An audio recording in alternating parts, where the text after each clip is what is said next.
I'd like to get two things said, get them straight before. I told Brad that I was not upset or disappointed, anything that jumping around. I thought this should be that exciting. Some people get disappointed or mad when other people do that, but it should be excited and heard it's over. And he hadn't been there every time that he's had to listen to it. So first of all, I was not disappointed at all. You got to understand other people have desires and dreams too. And the second thing, and the most important thing, that loss is my fault. No question, no doubt in my mind. My first year at Kansas, we allowed Kansas State to make a 3 at the end of regulation, and we were up 3. And I turned to my bench, and Coach Robinson was there. I said, they should fire me today. And ever since then, every time I've had a chance, I've fouled down there. We didn't have a timeout that I wanted because I didn't think my team was settled before B-Rob went to the free throw line. Didn't know that we had the right personnel in, and so I used that timeout there. And I would love to have had that other one that we called when there was a loose ball on the floor, but the player did what he was supposed to do. So we have the timeout, and I talked to him, tell B-Rob, because I wanted to give him confidence. And that was the number one thing I wanted to talk about, was to give him confidence to make the shot. I told him, you've got this. This is your time. You're going to make these free throws, and after you make these 3 free throws, we want to play 22. We want to switch any screen on the ball, and that was it. They're dribbling the ball across the 10-second line, and I said, you didn't remind them to foul. We do it in practice. I believe in it. I've had some great moments as a coach, and I'd say that right now this is my lowest one because losing this game was my fault. I told them if I die tomorrow, for 20 years from now, that'll be the biggest regret I have in 32 years as a coach, because these kids really need to win, and the coach let them down today. So I'll be happy to answer any questions. To be in that position where the press offense struggled there the last couple of minutes, you guys had that issue against UCLA at the start of the second half. What went wrong? People didn't get to the right positions, and people didn't come to meet the ball. And the last thing we did in practice yesterday was press offense work, but still in the excitement and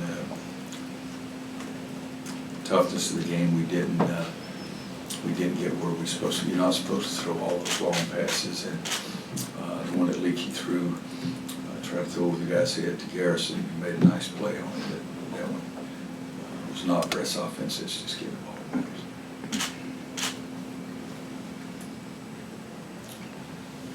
Roy, at the end of regulation and even in overtime, I know you talk about the streak just being a number and all that stuff, but do you think it weighed on those kids at all? Do you think that it may have crept into their minds when that lead went away?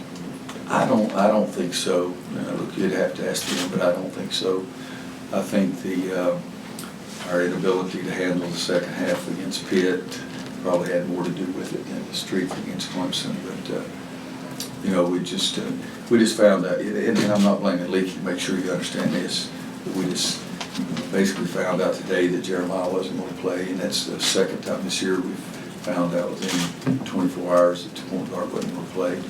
And so Leaky was in that position that he hadn't been in that much, even though the one man is not supposed to take the ball out of bounds on the side.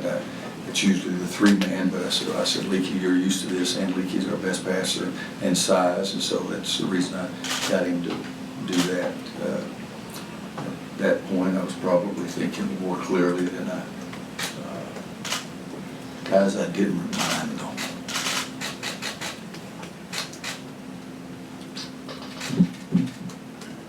Anybody else? I'd tell Bubby he should probably fire me, and probably wouldn't be a bad idea. The coach is supposed to help his kids.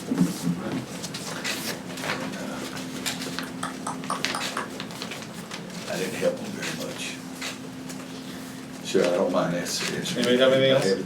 Roy, the last 2 minutes, I mean, could you feel it? Something changed. Was it in your players' heads a little bit? I think the first turnover leads to another one, leads to another one. I think it does that. I mean, and again, we throw the ball to the big guy, the point's supposed to go to the middle of the floor twice in a row. We didn't do that. And, you know, some mistakes. And again, it was the last thing we worked on yesterday, the very last thing. 10 minutes press offense. In fact, we did press offense, defense game, which means the teams alternate. But I decided that I didn't want to work on our press. I just wanted to work on our press offense. So we didn't work on any press defense. It was just press offense. And then after that, in overtime, they went back door. So Yeah, you know, and the crazy thing is, we had been, they hadn't gotten one of those. I don't think they'd gotten one of those the whole game. And we know that that's part of their offense. And one of the clips that we showed on tape was Sims throwing that backdoor pass off the dribble. But those kids, they made a mistake, but not as bad as the mistake I made because I didn't remind them of the foul. How good can this week off be for you guys, considering it'll be 4 weeks since Cole's surgery on Monday, and Jeremiah, we don't quite know. Maybe you could tell us what his status is. They're going to do some more, I don't know what you call it, it may be an MRI, it may just be some x-rays. They're going to do some of those, some examinations, maybe even tonight. And we won't know until we get the results of that on Jeremiah. The week off, I'd like to play tonight. I told you guys before, I wouldn't like to be a football coach where you have to wait a week.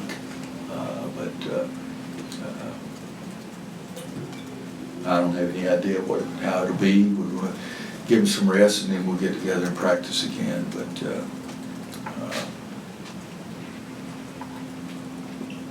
we won't know on the injuries until we get the information. Coach, Brandon really made a point of attacking tonight and obviously played very well. What did you make of his performance today? You know, it's easy beating himself up because he had one of the 3 turnovers, but I thought he did some really great things. And he's a senior, wants things to be better. I've told him before, you know, things in life don't always work out. You have to face some adversity. You have to come back, keep coming back, keep coming back, keep coming back. And I'm very hopeful. In fact, I strongly believe that my team will keep coming back and keep coming back. And the injuries, you know, it's more than we've ever had, but nobody's going to feel sorry for North Carolina. It's okay. Roy, what did you tell your players after regulation, heading into overtime, to try and get them to forget about what just happened those last 2 minutes? That now they missed 2 free throws that were big. I said, but now they're fired up. We're just going to play 5 more minutes and let's play even better. Let's be stronger than them. They're very happy right now, and let's be really strong and go out and play well. And gave up, I think, 2 of the first 3 or 2 of their 3 were up the backdoor cuts, and you know, that hurt. But no, I was very positive with them, and you know, that's a good sound. Happy for Brad and his team. My team would have had a better chance of doing that if I had reminded. Thanks, Coach.